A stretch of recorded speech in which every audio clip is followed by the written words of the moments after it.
again to the Frederick County Civil War Roundtable. My name is Matt Borders. I'm the president of the Roundtable, and it's an absolute pleasure to have you here for our last Roundtable meeting of the season. Of course, we will be restarting our season in September, and for those of you on the mailing list, please do keep an eye on that because we'll be doing a summer program again, a field trip of some sort as the summer moves along.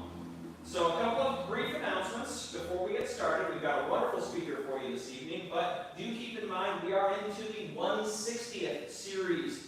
This weekend, Newmarket, the very topic of our talk tonight, will be having their 160th commemoration activities going on. We will be having the Monocacy 160th occurring this July as well, so please do keep an eye on that and come on out to Monocacy National Battlefield. In addition, we have an exhibit that our very Roundtable developed years ago. Our own Bob Kozak developed this image. How would you describe it, Bob? Image display, or? It's we're taking the Antietam photographs that you might have seen from Alexander Gardner, and we represent them actually the way they were presented in Brady's photo studio in New York. And then we take you forward with a tracing of how photos have been censored since then. And we finished the whole thing up with a 3D version of the photos, which is pretty spectacular. Yes, it is pretty spectacular. That is going to be at the Cry House Field Museum over at Antietam National Battlefield starting soon, or? Probably mid-June. Mid-June, and they'll be there pretty much through the summer, so definitely check that out as well. Now, I do want to jump right into it. We don't try to spend too much time with chores. So, our speaker this evening, Sarah Byerly, is a phenomenal speaker. She has published a number of books, both in historic fiction and in actual histories. She has one of her newest works with her tonight, Call Out the Cadets, about the very instance of the Battle of Newmarket. Many of you know her work through the American Battlefield Trust, which she works with in the Education Department, if I'm not mistaken. Yes, in the Education Department. And so we're very pleased to have her with us tonight to wrap up this season, our 2023 to 24 season. So let's everyone give a big round of applause to Sarah.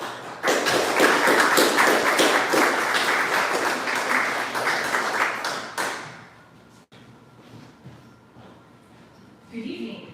Thank you, Matt. Thank you, Roundtable members, for inviting me to be here. It is May 16th. That means that we are 160 years exact from the campaign we're going to be talking about tonight. The Battle of Newmarket itself, fought in Shenandoah Valley, took place on May 15th, 1864. There's a lot of moving parts around that battle in the campaign.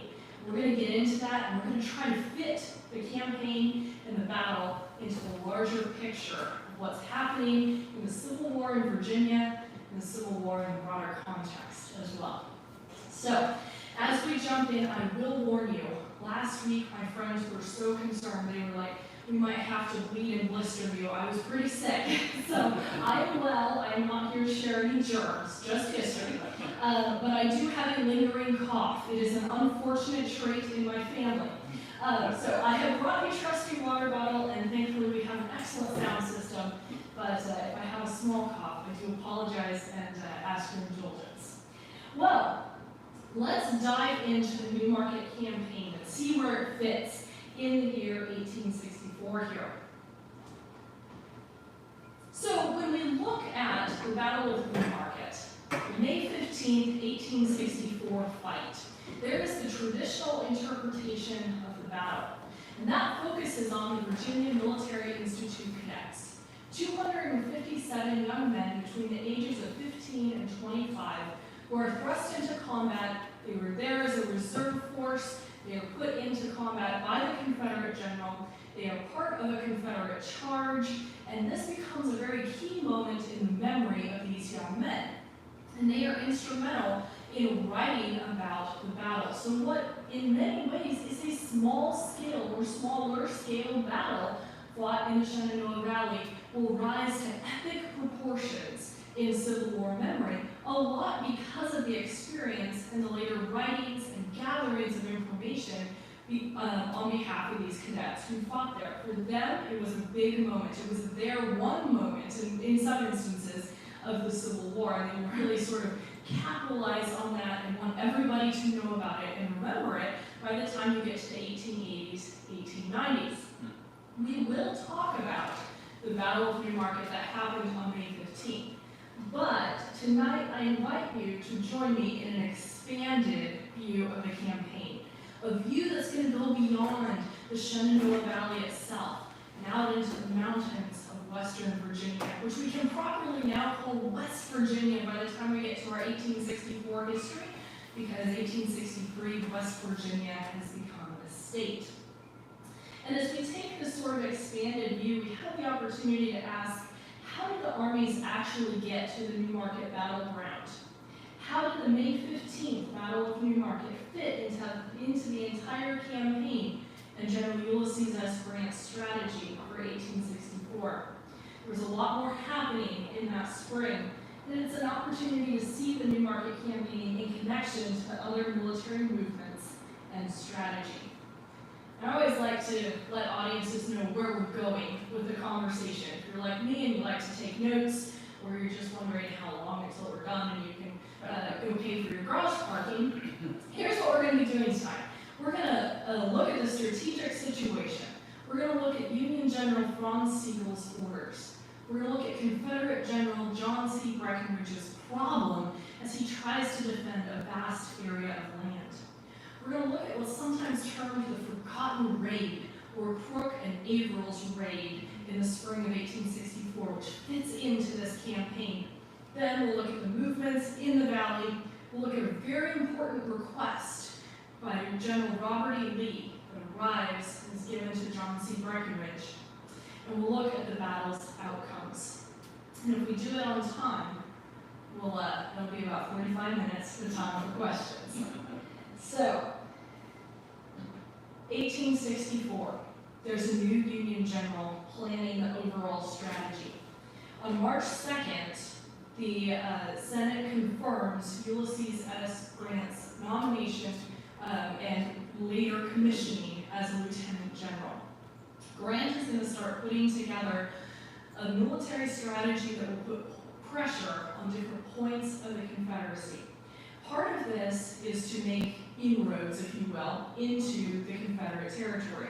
As you can see on the map, the Mississippi River is in Union hands following the fall of Vicksburg. You might be able to see the Union arrows coming in. These are going to represent the different campaigns that Grant is going to launch to put this pressure on Confederate forces and to capture more Confederate territory. Along with gathering the territory, Grant wants to apply so much pressure on the Confederate armies that those Confederates are not able to shift and reinforce each other. So that's what's been happening over the years. So he wants a lot of pressure. Now I've been informed that the laser pointer doesn't work, so hopefully you can follow along with me as we go through this plan that Grant is putting together. So in the spring of 1864, coming right into the center, just below Tennessee, will be William T. Sherman beginning to advance into Georgia. Then there will be the attempt of the Red River campaign coming up from the Gulf. You can see the arrow at the very bottom of our screen. Then Virginia itself is going to get 3 pressure points from Union advances. Moving through the heart of central Virginia will be what we now refer to as the Overland Campaign. This will be battles fought at places like the Wilderness, Spotsylvania Courthouse, North Anna, Cold Harbor, swinging down to the James River, eventually settling around Petersburg, the rail hub town. But massive battles, one after another, throughout the spring weeks. Meanwhile, another Union army, commanded by General Benjamin Butler, is supposed to threaten Richmond, capital of the Confederacy, putting pressure on that point.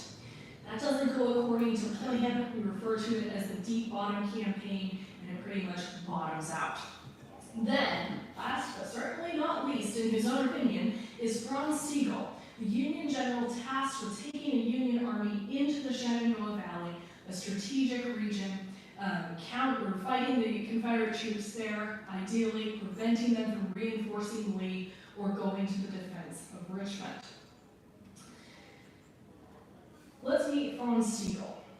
He's sometimes referred to as the Yankee Dutchman. Confederates write about him with great contempt. German Americans write about him with fascinated awe and really see him as a hero. Born on November 18, 1824 in Baden, Germany, he attended Karlsruhe Military Academy in Germany itself. He is part of the 1848 revolutions, and he's one of the revolutionaries. He commands a militia of about 4,000 men, and they end up defeated. But Siegel gets a reputation for commanding those revolutionaries, especially when those revolutionaries go into exile, running away from law authorities in Germany, and begin making their way to the United States. They will remember Siegel as that leader who rallied them and who would have been able to lead them to victory. They see him as a military commander, even though his track record wasn't so great in Germany. Siegel himself, as one of the revolutionary leaders, makes this sojourn across Europe, basically staying one city ahead of the German police who are after him. He eventually ends up in the British Isles. There's not many other places he can go, and he decides he wants to go to the land of liberty that he has heard of. He refers to it as the land of Washington and Jefferson, a place where these ideals of personal liberty, a society that values liberty, can be upheld. So in 1852, Siegel boards a ship, crosses the Atlantic. He lands in New York Harbor on May 15, 1852, 12 years to the day before he will suffer his final military defeat, spoiler alert, in the American Civil War at Newmarket. That's still 12 years in advance, though. Siegel moves to St. Louis. He becomes a director of public schools. He's well respected by the German-American immigrant community. He writes for their newspapers. He's thought of as a thought leader. And this becomes really important in the 1860 election and in 1861 as the Civil War is beginning. Siegel speaks up for the Union cause. He uses that legendary status from the old world to influence the German-American community to enlist in Union volunteer armies. Siegel himself will be one of the first politically appointed generals of the Civil War.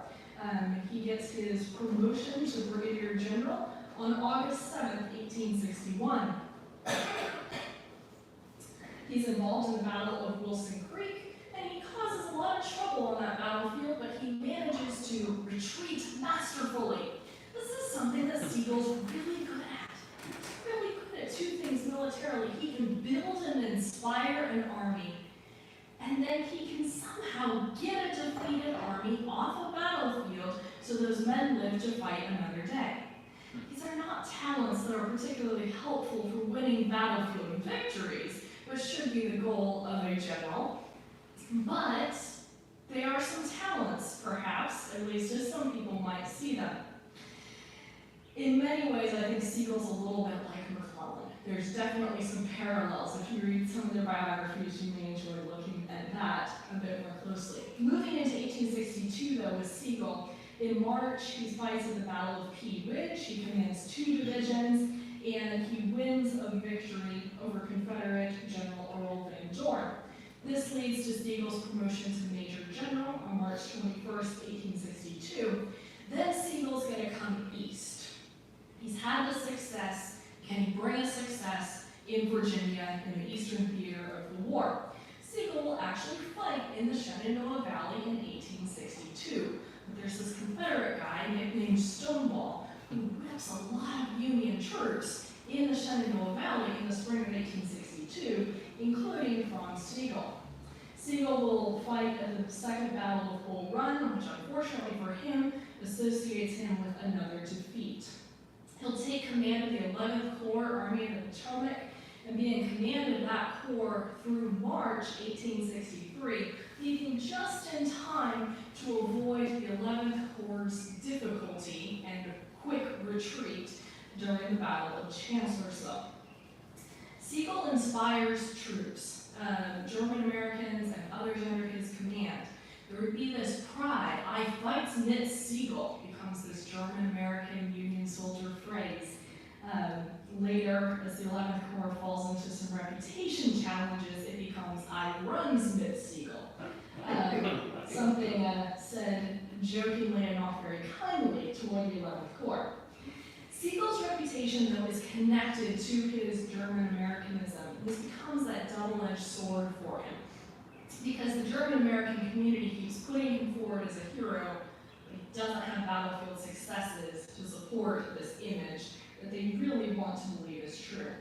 He's moved to inactive duty for the rest of 1863. German American community does not like that. Spring of 1864. 1864 is a presidential election year. Abraham Lincoln wants to win a second term. He really needs the German American vote. What would be really popular with the German American communities is to put Siegel back in command of an army. And that's exactly what's going to happen.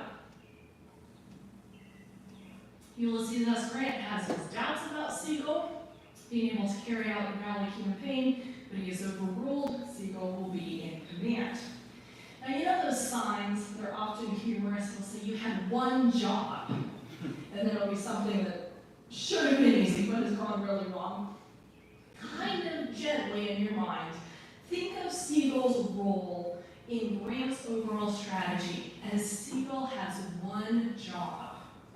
He's supposed to get to the city of Stanton in the Shenandoah Valley. I'm going to step toward the map and show you where it is.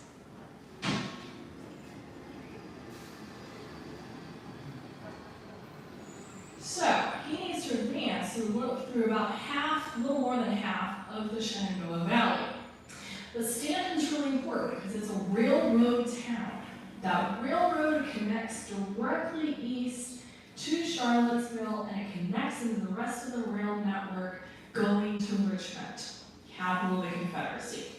So, getting to Stanton would accomplish a few important things. It captures an important city, it captures a supply and hospital base of the Confederacy in the Shenandoah Valley, and it would put Siegel on the far flank of the campaign that's unfolding in central Virginia, which would then allow Ulysses S. Grant to order Siegel to do what next? We don't know what he would have ordered him to do. Perhaps come east, perhaps come in on Robert E. Lee's flank. But think of Siegel's operation. It's going to tie up Confederate troops. It's also operating on Robert E. Lee and the Army of Northern Virginia's far left flank as they are engaged in the Overland Campaign. Now, all of this looks really great on paper. Hold the thought, because while it looks great on paper for the Union cause, it's really not good for the Confederates. And it's not good for the commander of the Trans-Allegheny Department, John C. Breckinridge. Breckinridge is born January 16, 1821. He is college educated. He had an interest in the military. He attempts to serve in the Mexican-American War, but sees no combat. He's from the state of Kentucky. He goes into law and into politics. He'll represent the state of Kentucky in state legislature and then in House of Representatives at the United States level. Politically, Breckinridge opposed know-nothingism. He did own slaves, and he supported legislation for the expansion of slavery. But privately, he had expressed his hatred of the institution. Breckinridge becomes the youngest vice president in United States history. This still holds up to this day. He is in Buchanan administration, right on the eve of the Civil War. Now, in the 1860 election, James Buchanan doesn't want to run again. Breckinridge is put forward as a candidate. Challenge for him, though, the Democrat Party, which he is part of, decided, well, they split their vote 3 ways. So Breckinridge is a candidate, there's John Bell with the Constitution Union faction of the Democrat Party, and Stephen A. Douglas. Splitting their ticket allows a newly formed political party, the Republican Party, and their candidate, Abraham Lincoln, to win a majority of electoral votes.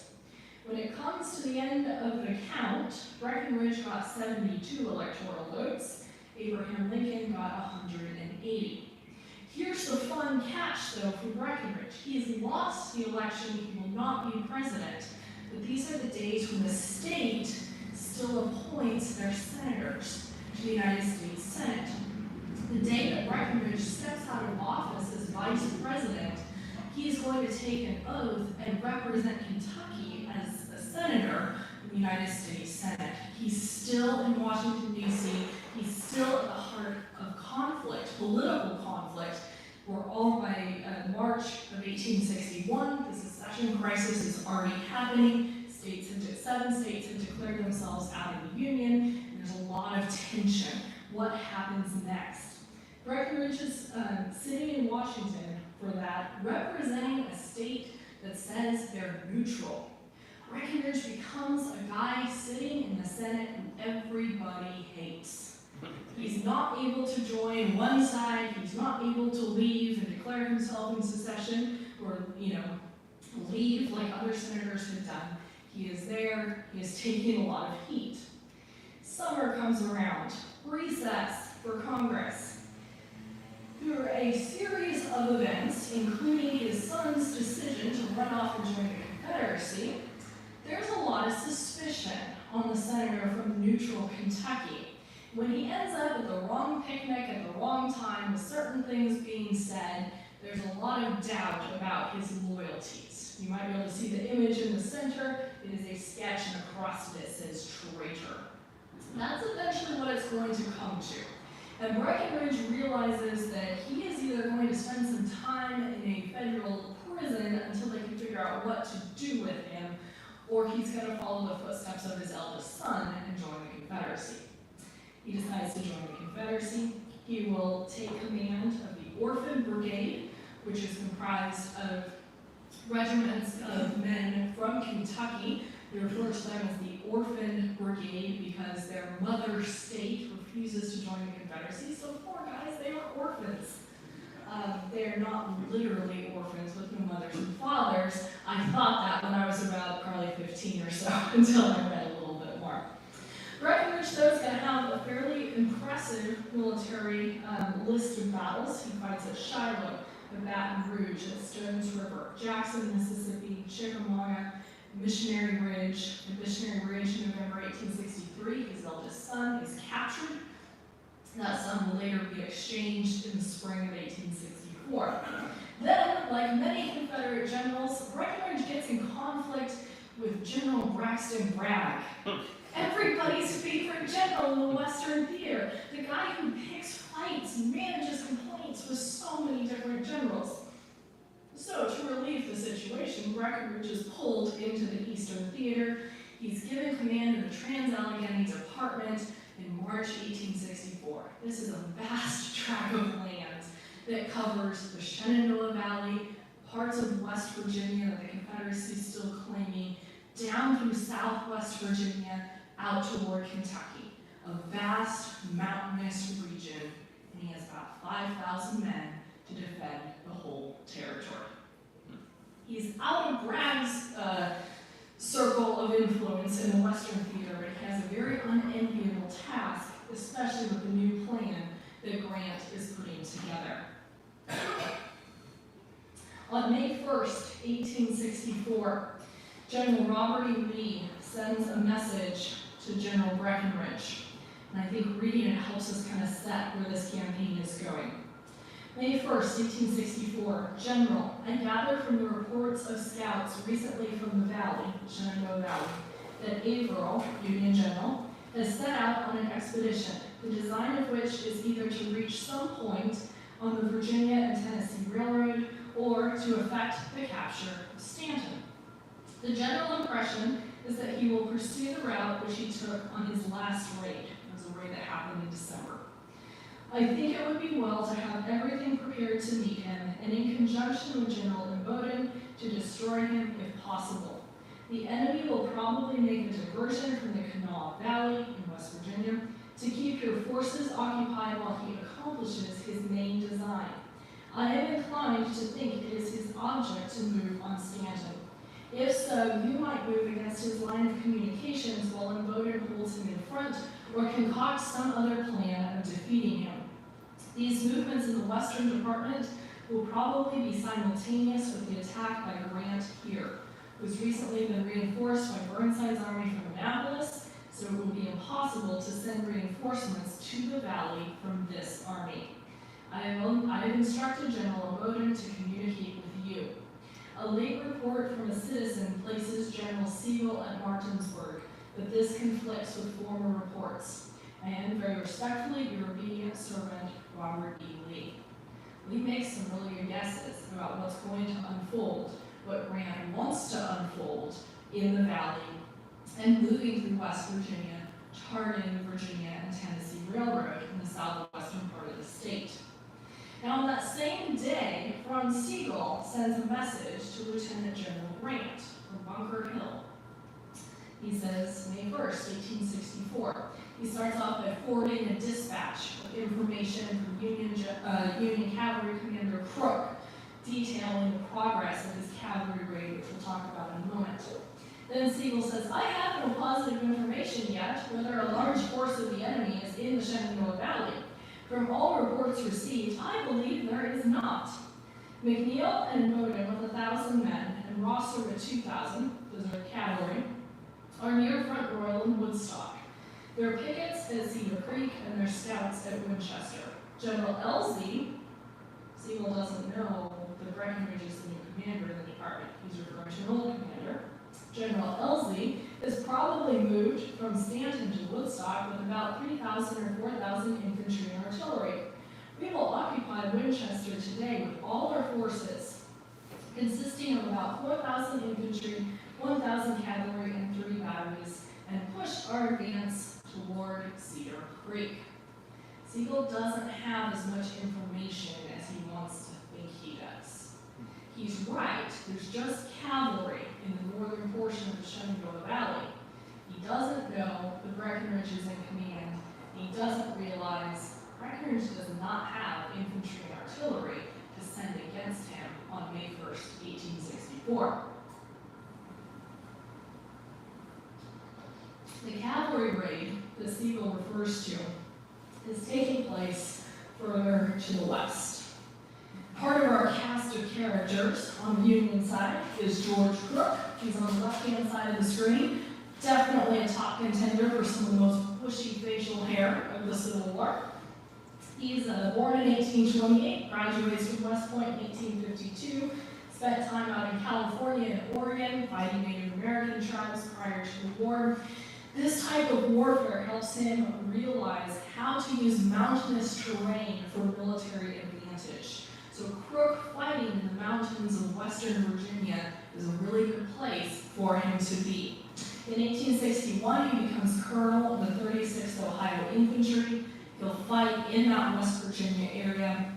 He also fights a little bit in the Virginia area at 2nd Manassas at South Mountain. In July 1863, he's commanding a cavalry division. He'll go out into the western theater for a little bit, fighting at Chickamauga, take part in the Chattanooga campaign, and then he's back into West Virginia.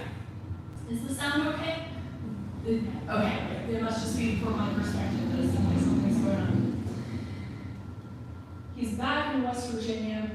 He takes command of the Kanawha Division, which is the 3rd Division in the Department of West Virginia. He is going to start off on a raid about the same time, well, actually a little ahead of Sigel starting in the very end of April. Crook is heading south through the mountains of West Virginia, heading down into southwest Virginia to target the Virginia and Tennessee Railroad. This is a vital railroad link connecting the two states in its very name, Virginia and Tennessee. It's crucial for supplies. The telegraph that runs along the rails is crucial for Confederate communication between the various theaters of the war. The Virginia-Tennessee Railroad has been raided before, but it's never been really put out of commission effectively. Joining Crook in cavalry and military operations on this raid is William Averill. He's born in 1832, also a West Point graduate, class of 1855. Prior to the war, he's stationed in Missouri. He's also out in New Mexico Territory, and his military career focuses on cavalry, not just Civil War years.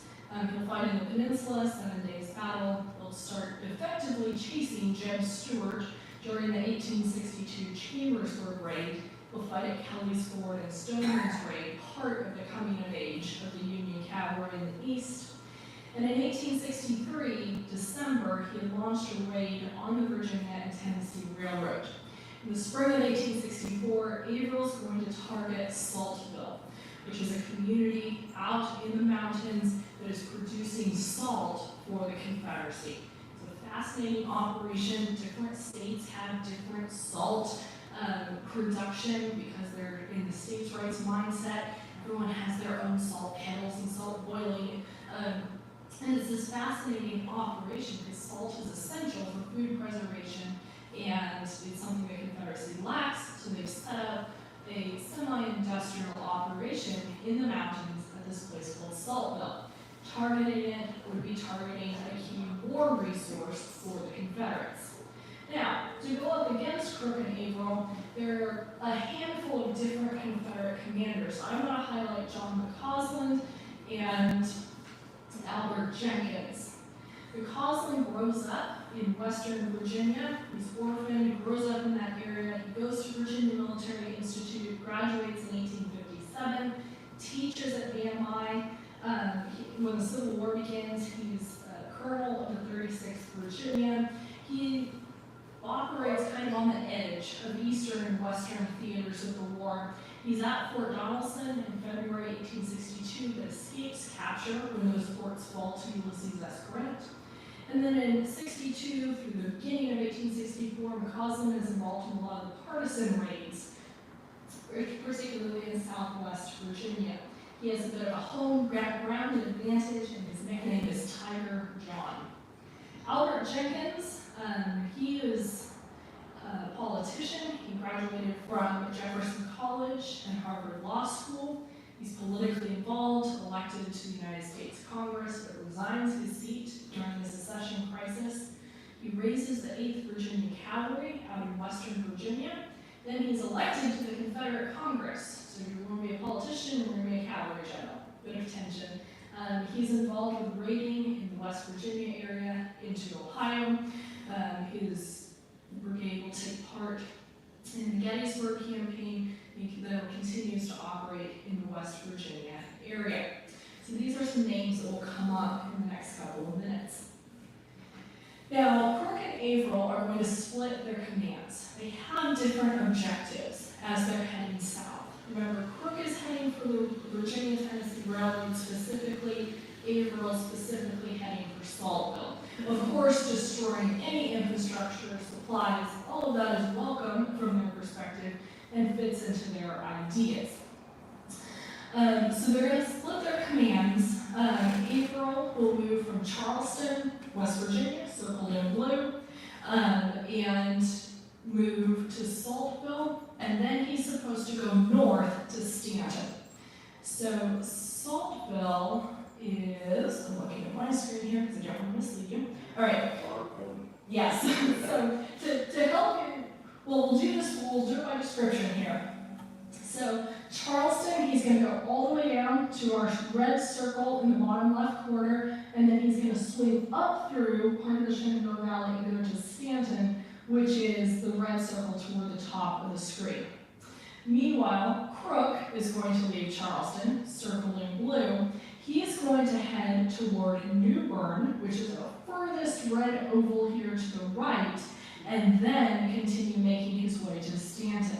Meanwhile, remember what Ron Siegel's supposed to do? He's supposed to march south in the rest of the Shenandoah Valley and get to Stanton. So we've got 3 moving forces that are supposed to converge at Stanton. How's it going to turn out? Well, the Confederates have something to do with it.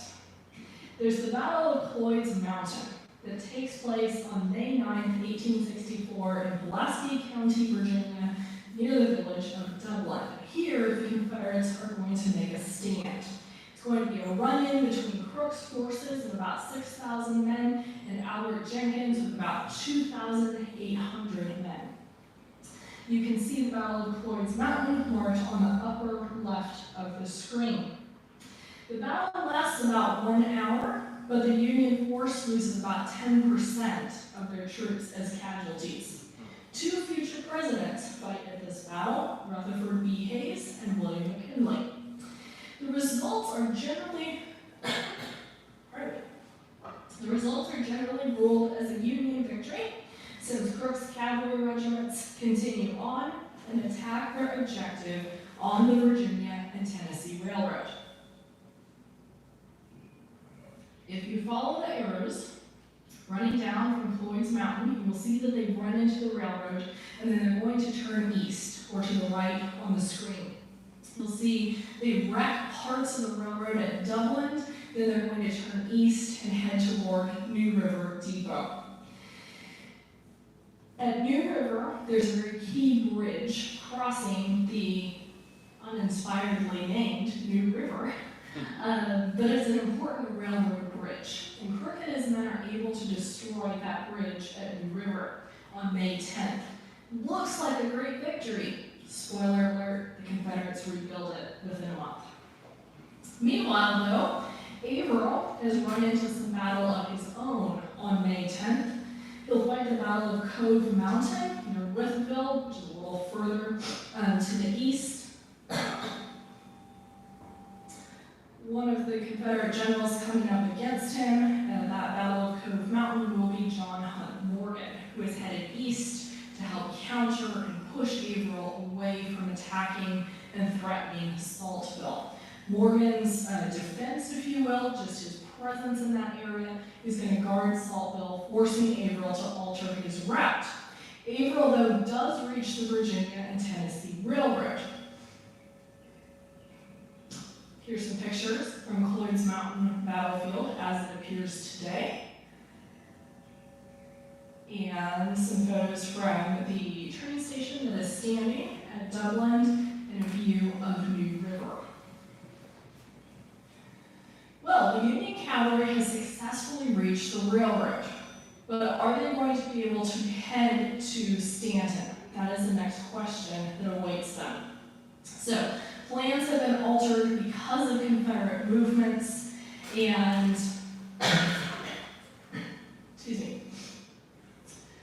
the Union generals are going to make a decision to retreat back north into the mountainous area. They are not going to turn towards Stanton. So you can basically follow their route,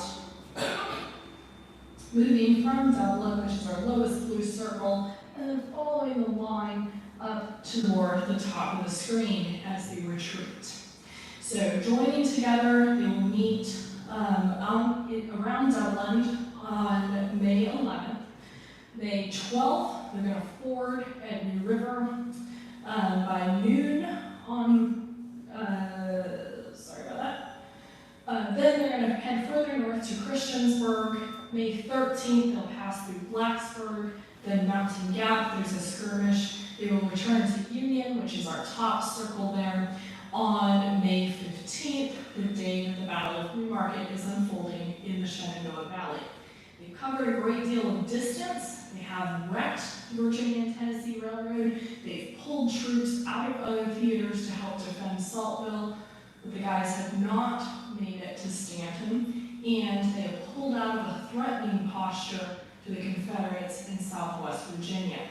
Keep that in mind as we jump back to the Shenandoah Valley and see how Sigel's campaign has been going.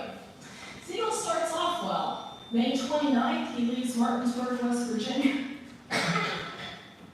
heading for Bunker Hill and Winchester. He reaches Winchester on May 1st, and then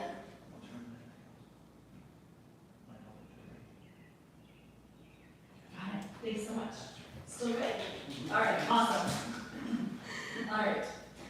May 1st, Sigel arrives in Winchester, and then he's going to hang out for a little while in the area around Winchester and have war games. His army's not well trained, he's convinced. We need to divide our army up into different sides and go out and basically do a reenactment style war games. This really does not go well. And Union colonels don't understand what's happening. They get very upset with Franz Sigel. They don't want him to be the general anymore in some cases. So Sigel begins to lose some of the confidence of his subordinate commanders at this point. Sigel's delay, though, is going to cost him. He knows there's cavalry in his front, but other than that cavalry, the road is still open to Stanton.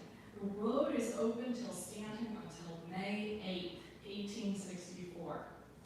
Sigel eventually starts moving on May 9th. The door is starting to close on his opportunity. He'll head for Strasburg in the Shenandoah Valley. By May 9th, he's made it to the village of Woodstock, and here he has almost McClellan-like good fortune. He captures telegrams that are left behind as Confederates leave town. Now he knows where Confederate troops are. He knows that things are still fairly clear to Stanton. But May 12th, it's raining. Nobody ever marched in the rain in the Shenandoah Valley. Sigel decides to wait. While Sigel waits, May 12th is the day that Breckinridge has assembled his army at Stanton. So Breckinridge has had a struggle to get his army into the Shenandoah Valley. This is an image of Massanutten Mountain, which lies in the Shenandoah Valley itself. Sigel and his troops spend a lot of time looking at this region. New Market Gap is a gap in Massanutten Mountain, the only place that you can cross an army over this terrain barrier running down the center of the Shenandoah Valley. Part of the strategic importance of New Market is the access to that road going east-west over New Market Gap. Confederates in particular had used it before to launch sneaky attacks on Union troops in the valley. Breckinridge has pulled an army together. He has arrived at Stanton on May 8th. He had been in Southwest Virginia and rides with his staff to arrive in Stanton.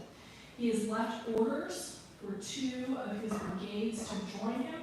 These will be commanded by John Eccles and Gabriel Wharton. Some of them march, some of them hitch a ride on railroad cars, but they are aiming to get to Stanton and join Breckinridge there.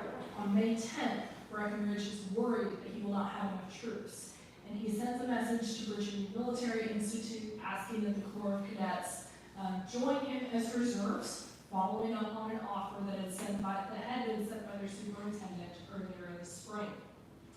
On May 12th, Eccles, Wharton, and the Virginia Military Institute cadets arrive. The Augusta County Reserves, which are kind of the militia home guard, have also assembled, and they're willing to go out and do their duty with Breckinridge as well. There's a fight that occurs on May 13th.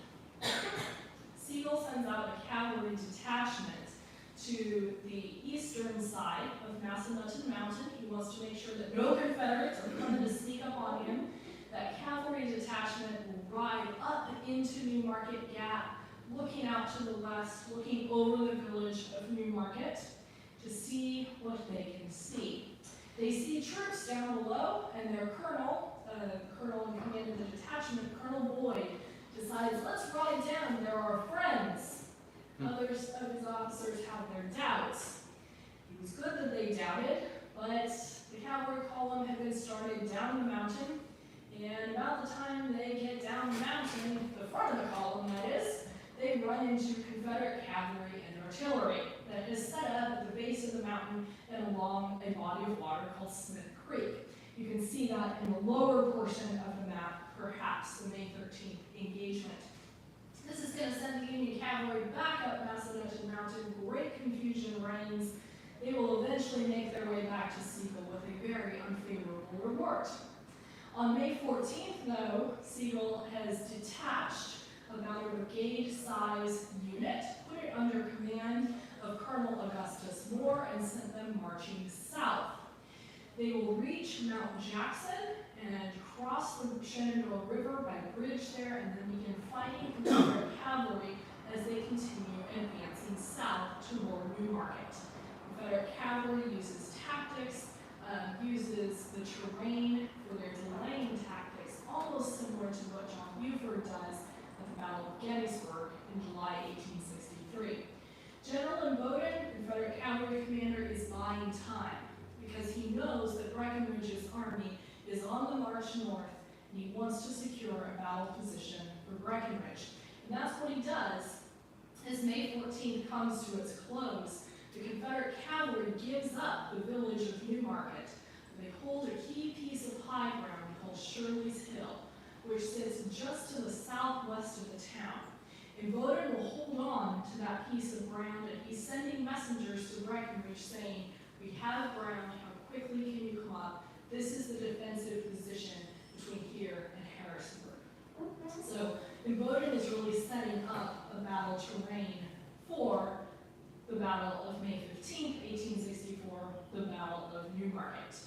So, the Battle of Newmarket can be approached very simply. The Confederates start off holding the high ground at Shirley's Hill, which is not visible on this particular map. Breckinridge will pause here at the top of Shirley's Hill. He's brought up his troops in the night. He makes sure his soldiers have breakfast.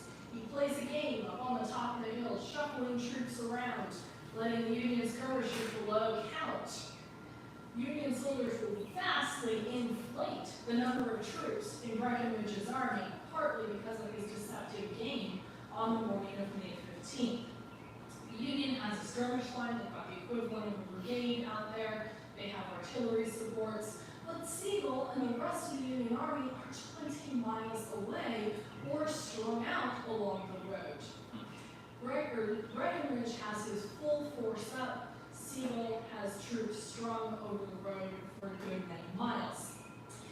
Around noon on May 15th, Breckinridge changes from a defensive posture to an offensive line of battle. He makes a decision based on a few important factors. It's not just, oh, let's go fight a battle because they're not attacking me. Breckinridge has received two key pieces of information. The first piece of information that he has received is that the Union forces threatening the Virginia and Tennessee Railroad have been turned back.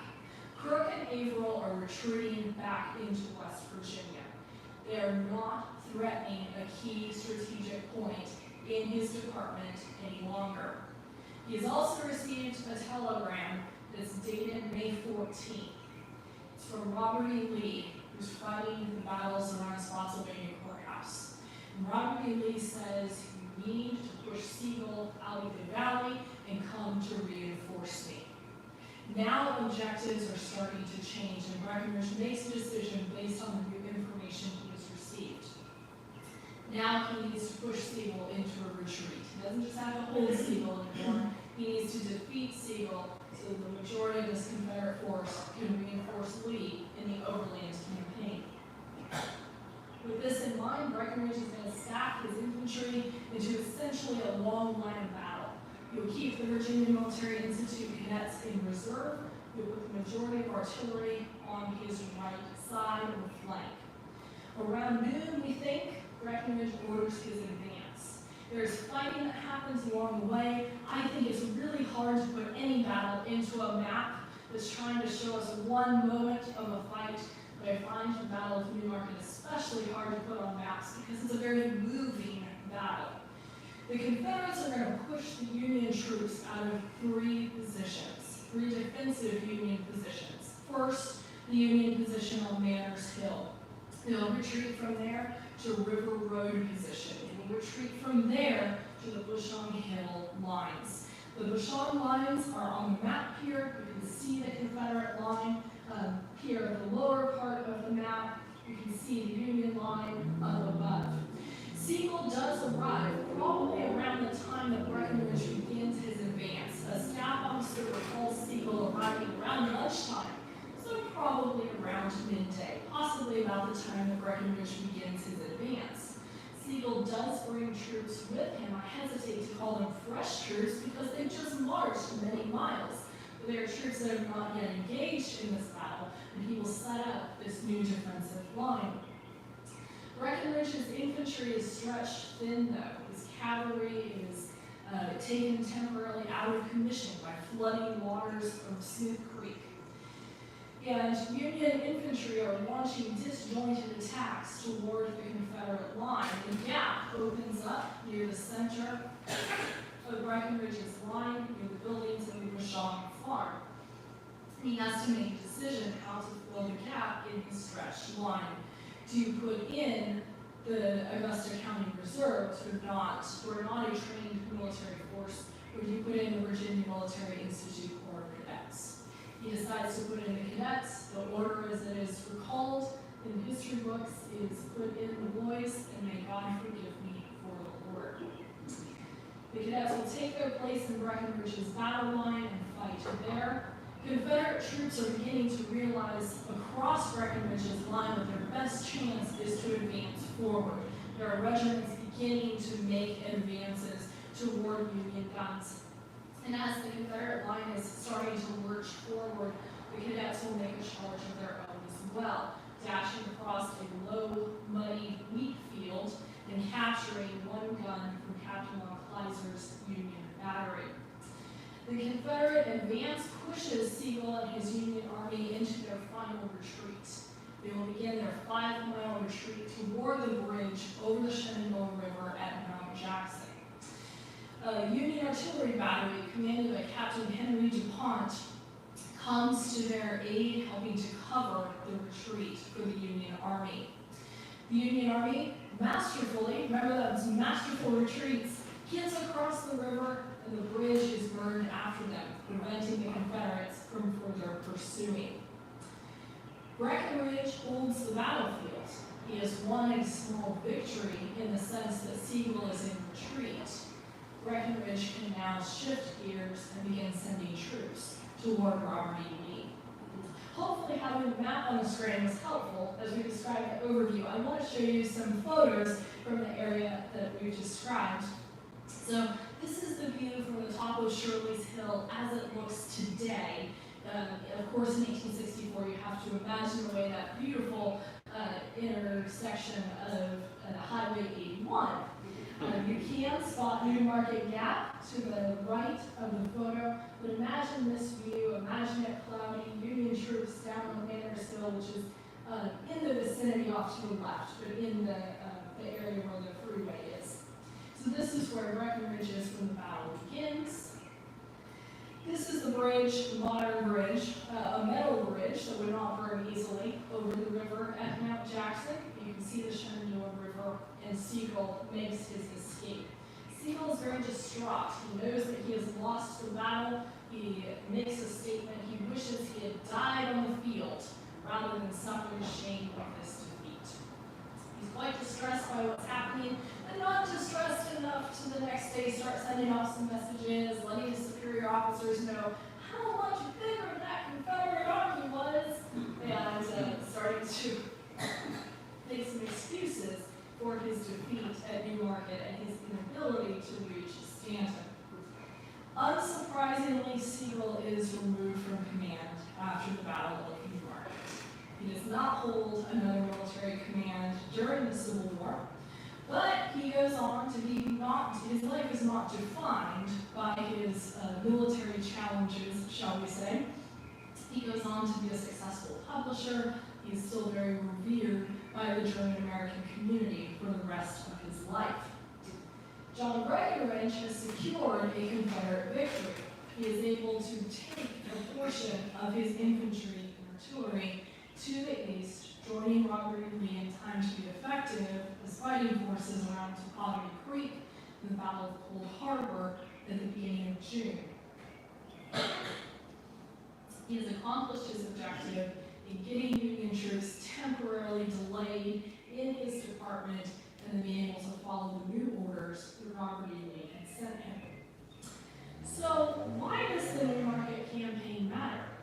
In some ways, and I want to say this carefully and with respect as much as possible, in some ways Newmarket is a useless battle. Yes, it's one of the last Confederate victories in the Shenandoah Valley. But in the grand scheme of things, it's about 2.5 weeks after that Confederate victory of Newmarket, and that same Union Army, the same Union troops that fought and were defeated at Newmarket, they're back in Newmarket. with a new commander. In the Shenandoah Valley itself, Newmarket buys about 2 weeks, 2.5 weeks of time before the next Union advance into the region. But think broader in the operational sense.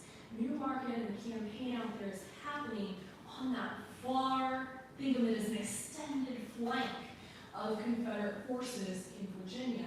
And in that case, it begins to matter because 2 weeks buys time with the rest of the fighting happening in Virginia. It's not going to really prevent the somewhat inevitable. Lee continues to fall back. But it does, the Confederate victory at Newmarket does get Lee some reinforcements. It thwarts Grant's plan of preventing Confederate forces from reinforcing each other. And then also, there's the personal sense.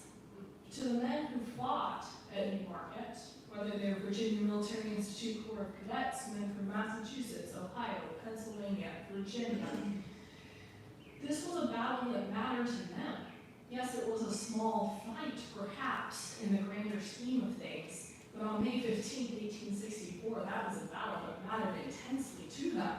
It was a battle where friends were killed or wounded. It was a battle that, in their perspective, had to have wider meaning as well. And I'll borrow a quote from the cadet, Virginia Military Institute cadet John S. Wise, giving a little perspective from a wider view of the Battle of Newmarket in the campaign. He said, "We have won a victory, a complete victory. Not a Cressy or an Agincourt, not a Blenheim, not an Austerlitz or Waterloo, not a Manassas or Appomattox." He's got a list off how many battles he could say. I'm skipping a few of them. But for all that, a right comfortable bit of news goes up the pike tonight to General Lee. For from where he lies, locked in the death grapple with Grant in the wilderness, his thoughts turn ever wearily and anxiously toward this flank movement in the valley. Yes, it's flowery. Yes, it's part of the cadet memory of the Battle of Newmarket, but it helps us think about the place of Newmarket, of the campaign in the Shenandoah Valley, of Crook and Averill's raid toward the Virginia and Tennessee Railroad, and place it in the wider struggle for Virginia in 1864. Thank you.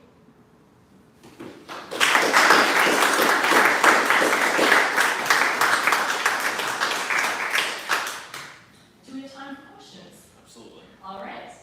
Did the cadets stay on the battlefield, or did they go back to the class, or did they continue on to Virginia? Great question. I'll just repeat it in case it's helpful to pick up for those watching at home. The question is, did the cadets stay on the battlefield? Did they return to school? What happened to them? After the charge that the cadets are part of, that Confederate advance, there's pretty good evidence that Breckinridge himself pulls the Corps of Cadets out of the fight.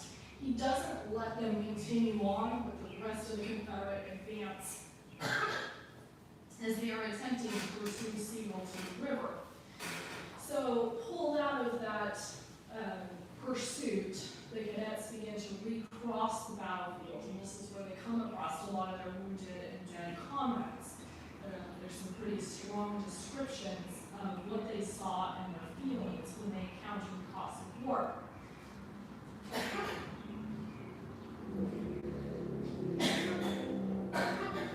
Pardon me. The cadets remain with the Confederate Army in the vicinity of Newmarket for a few days. They will bury their fallen comrades temporarily in one of the Lutheran cemeteries. And then the cadets will go with Breckinridge's forces toward Richmond. They do not join the Army of Northern Virginia. They actually go to Richmond itself. They have, if I remember correctly, a review with President Jefferson Davis. They're given a new flag. And then they return to Lexington. But they're not there very long because, as I mentioned, the Union Army is coming again. That Union Army is commanded by David Hunter. David Hunter advances a lot farther into the Shenandoah Valley. He's actually going to make it to Lexington. He will burn the Virginia Military Institute barracks as a retaliation for the cadets' role in the Battle of Newmarket. At that point, the cadets are going to move to Richmond. those that are still wanting to stay in the military school, if you will. They have classes, they have a place set up for them. A lot of the cadets, though, will slip away, shall we say, to join family members and other Confederate units. After the war ends, Virginia Military Institute returns to Lexington. Over time, they're able to rebuild their barracks. They are eventually allowed to have their guns, including their cannons, back. And part of that is through the effort of Captain Henry DuPont, the artilleryman who covers the Union retreat at Newmarket. He was very impressed by what he saw and heard, probably more heard, of the cadets in Newmarket, and he's instrumental through his government role in helping the Union get their cannons back. Yeah, yes, Do you have any figures on the casualties on both sides? of course, yes. If I remember correctly, it's around 800 for the Union Army at Newmarket. It's about 588 for the Confederates. So, yes, and then so those would be casualty numbers, meaning killed, wounded, and so. If I'm going southbound on 81 and next to Bushland Farm, is Shirley Hill, is that the hill that's directly south, I guess, of the interchange? Yes. Shirley Ridge. Yes. So Shirley's Hill, if you are on southbound on 81, you'll pass the Bushong Farm, and then as you keep looking off, you'll see that military museum, the Days Inn. That's the Manners Hill area. Then where the interchange, or it's not really the interchange, but the intersection where you can get off the freeway, that's the low part of the land. Cadets will write about seeing cattails there, crossing a small creek of water. The creek's still there. And then, yes, Shirley's Hill rises just above the gas station there, to your right as you're continuing down 81. Yep, and Breckenridge is going to pull. So on the early morning of May 15th, when Breckenridge is kind of in his offering battle stage, will the Union attack me? He has his troops behind Shirley's Hill. They're also on the Williamson Hill area, which is the rise just behind Shirley's Hill. Another easy way to spot Shirley's Hill from different points around Newmarket is it has a light blue water tower on the top of it. Super helpful, especially if you're coming down out of Newmarket Gap and you're starting to overlook the topography in the village. You can pretty easily spot it with a light blue water tower. Great question. Yes. I first learned about the Battle of Newmarket via VMI indoctrination. So we had a very focused view of it. And one of the articles of faith, for lack of a better term, was that one of the reasons the cadets were able to break through the lines was that Siegel, when he was pressed and became panicked, started issuing orders in German, and his staff could not understand it. Is there any modern documentation / truth in that? Well, there are veteran reminiscence of it. So, and this is from the Union side. So, yes, there are some accounts of Siegel having a pretty bad day and using the German language, which is not particularly helpful. Let's back up a little bit even earlier on May 15th. His staff officer, David Hunter Strother, who writes a pretty good diary. If it's a diary or a letter written shortly after, that's what I really like. And that's kind of more of an almost real-time document. Yes, memories can get fuzzy even in a short period, but Strother tells us that on the early morning of May 15th, while Siegel's still about 20 miles away from Newmarket itself, Siegel is spending his morning running around camp with these large boots kind of flapping around his ankles, accusing everybody of stealing his favorite brandy flask. I'm not making this up. You can read it in Strother's writings. So Siegel's having a bit of a bad day, and then about this time word is coming that he's got a brigade engaged at Newmarket and troops strung out from here to there. So yeah, I think he's having a difficult day. Yes, I personally don't doubt the story that he was using German. If I remember correctly, there's accounts of him doing that on other battlefields when he would get flustered. I don't personally think that it's his shouting in German that lets the cadets capture the cannon. Looking at where poor Captain von Kleiser, he has a bad day too. He had already lost another cannon earlier in the fight. He's in a different position as he's trying to move.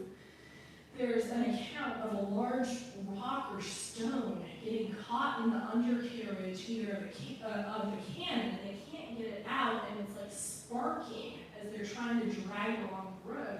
So he's already been forced to land the cannon. So he comes into his position, which we now know is essentially opposite where the VMI cadets would be. He's already lost a gun. He's now got 5, and I think there's some good evidence that he and his gunners are getting ready to pull out, possibly to move position, possibly to retreat, and Siegel's going to set up another defensive line. I think there might be a good argument for that, but it's a little fuzzy because not everybody writes in their diary when you're starting to retreat. But I think when you stand on the field at Newmarket, if 4 to 5 cannons just in von Kleiser's battery are firing, I think looking at other battlefields, there should be a lot more casualties that happen in the Corps of Cadets in their charge. The majority of the cadets' casualties happen if they're either moving down Shirley's Hill earlier in the fight or coming into position there around the Basham Orchard. So I have a theory, based on the primary sources, that von Kleiser is getting ready to pull out. Tactical officers who are with the cadets, some of these guys have been in combat before, know what battle sounds like, they know what a battery stopping firing sounds like. What I wonder is, do some of these older cadets, do some of these tactical officers realize there's a slackening in the fire? Yes, we need to move, because we don't want to just sit here and get shot to pieces in this position. Do they also realize there might be a window of opportunity? That's something that I wonder. Certainly cannons are on the field, but the fact that von Kleiser pulls off 4 guns and only leaves 1 behind makes me think that he may have already been hitching up guns to horses to start moving out, because you can move really fast across that field. You've done it in your time as a cadet. I've run it. Maybe some of you in the room have. You move fast. And yes, artillery can be moved quickly, but I doubt they could have moved 4 guns off. So, long-winded answer, but great question. Any other questions? All right, well, we could be here all night. If you are interested, there are a lot of activities happening at Newmarket Battlefield, and the Shenandoah Valley Battlefield Foundation has some activities going on at some of their sites. I'm going to be helping out the Virginia Museum of the Civil War and Newmarket Battlefield State Historical Park with some of their activities. We'll be leading a tour out in the field, talking about some of my new research involving prisoners of war in the Battle of Newmarket. So if you're interested in taking a drive south on 81, maybe we'll see you there.